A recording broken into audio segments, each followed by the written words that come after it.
அத்தியாயம் 33. வெள்ளி இரவு சென்னையிலிருந்து கிளம்பி அதிகாலையில் வீடு வந்து சேர்ந்த விக்கிராந்தின் முகத்தில் வருத்தத்திற்கான அறிகுறி எதுவும் தெரியவில்லை. எப்போதும் இருப்பது போல மகிழ்ச்சியுடனே வந்தவன் தங்கையை சீண்டி அம்மாவை கிண்டல் செய்து நேரத்தை கடத்தினான். அவனே பேச்சைத் தொடங்குவான் என்று காத்திருந்த ராஜம் அவனாக பேச்சை எடுப்பதாக தோன்றாததால் தங்கையுடன் சேர்ந்து நொறுக்கு தீனியை தீர்க்கும் முக்கிய பணியில் ஈடுபட்டிருந்தவனிடம், விக்கி, அப்பா சொன்னார் நீயும் ஜீவாவை பார்த்தேன்னு. போட்டோவில் ஸ்மார்ட்டா இருந்தான், நேருல பார்க்க எப்படி இருக்கான் என பேச்சைத் தொடங்கினாள். அவனா? ஓகே, என் அளவுக்கு ஹான்சம் இல்லை, பட் ஓகே என்றான் விக்கிராந்த். வர்ஷா சிரிப்பை அடக்க முடியாமல் தவித்தாள். உனக்கென்னடி இதுல சிரிப்பு வேண்டியிருக்கு? அந்த பையனை தான் பிரியாவுக்கு பேசி முடிவு செய்யலாம்னு இருக்கோம். வைஜெயந்தி அக்கா கிட்டேயும் சொல்லியிருக்கேன். பிரியாவுக்கும் அவனுக்கும் சரியா வராது. அந்த பேச்சை எடுக்காதீங்க அம்மா. பேசிக்கொண்டே போன ராஜமின் பேச்சில் குறுக்கிட்டு சொன்னான் விக்கிராந்த். ஏன் விக்கி சரியா வராதுன்னு சொல்ற? நான் சொன்னது இருக்கட்டும், ஜீவா என்ன சொன்னார்? மகனை பார்த்தபடியே அவன் ஓகேன்னு சொல்லிட்டான் என்றாள் ராஜம். என்னது, ஓகே சொன்னானா? புருட்டஸ், நிறுத்துடா. நானும் அப்பாவும் எங்கே எல்லாமோ சொல்லி வச்சு கஷ்டப்பட்டு பிரியாக்கு ஒரு நல்ல வாழ்க்கையை அமைச்சு கொடுக்க பார்த்தா நீ ஏன் நடுவுல வந்து குழப்புற? நான் குழப்ப எல்லாம் இல்லம்மா. இப்போதான் தெளிவா இருக்கேன். எனக்கு பிரியாவை ரொம்ப பிடிச்சிருக்கு. நான் கல்யாணம்னு ஒன்னு செய்துக்கிட்டா அவளை தான் செய்துப்பேன். எந்த தயக்கமும் இல்லாது இயல்பாக ஆனால் தெளிவாக சொன்னான் விக்கிராந்த். சூப்பர் அண்ணா, நல்ல டெசிஷன். வர்ஷா கைத்தட்டி தன் மகிழ்ச்சியை வெளிப்படுத்தினாள். வர்ஷா, நீ உள்ளே போ. இது சின்ன பசங்க பேசுற விஷயம் இல்லை என்றாள் ராஜம் கண்டிப்புடன். இன்னும் கொஞ்சம் மாசத்தில நான் டாக்டர் ஆகப் போறேன் அம்மா. என்னை பார்த்தா உங்களுக்கு குழந்தை போல இருக்கா? வர்ஷா, சரி சரி, நீங்க பேசுங்க. சலிப்புடன் உள்ளே சென்றாள் வர்ஷா. வர்ஷா அறையிலிருந்து செல்வதையே ராஜம் பார்த்திருக்க, விக்கிராந்த், மம்ஸ், ஏன் இப்போ இவ்வளவு டென்ஷன் ஆகுறீங்க?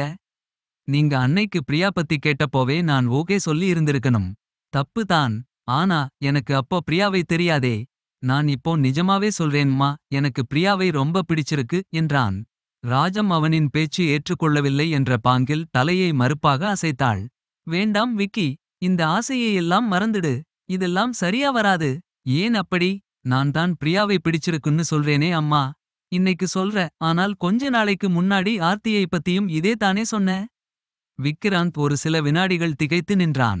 அது தப்பு தான், ஒத்துக்குறேன். ரொம்ப இம்மெச்சூர்டா முடிவு எடுத்துட்டேன். அது எனக்கு நல்லா புரியுது. ஆனால் இப்போ நான் ரொம்ப தெளிவா இருக்கேன் அம்மா. I love Priya a lot. வேண்டாம் விக்கி, உனக்கு வேற பொண்ணை நானே பார்த்து கண்டுபிடிக்கிறேன். நோ மம்ஸ், எனக்கு வேற யாரும் வேண்டாம். எனக்கு பிரியா தான் வேணும். இதை நான் உங்களையோ வேற யாரையோ திருப்திப்படுத்த சொல்லலை. பிரியா மேல எனக்கு ஏற்பட்டிருக்க அபிமானத்துல சொல்றேன். பிரியா கூட மட்டும்தான் என்னால ஈஸியா கனெக்ட் ஆக முடியுது. வேண்டாம் விக்கி, இது சரியா வராது. உலகத்துல இருக்க சில விஷயங்கள் நம்ம கண்ணுக்கு தெரியுற மாதிரி சாதாரணமா மட்டுமே இருக்காது. அதுக்கு பின்னால இருக்க விஷயங்களை புரிஞ்சுக்க, தாங்கிக்க மனமுதிர்ச்சியும் மனபலமும் வேணும். என்ன சொல்ல வரீங்கன்னு எனக்கு புரியலை அம்மா.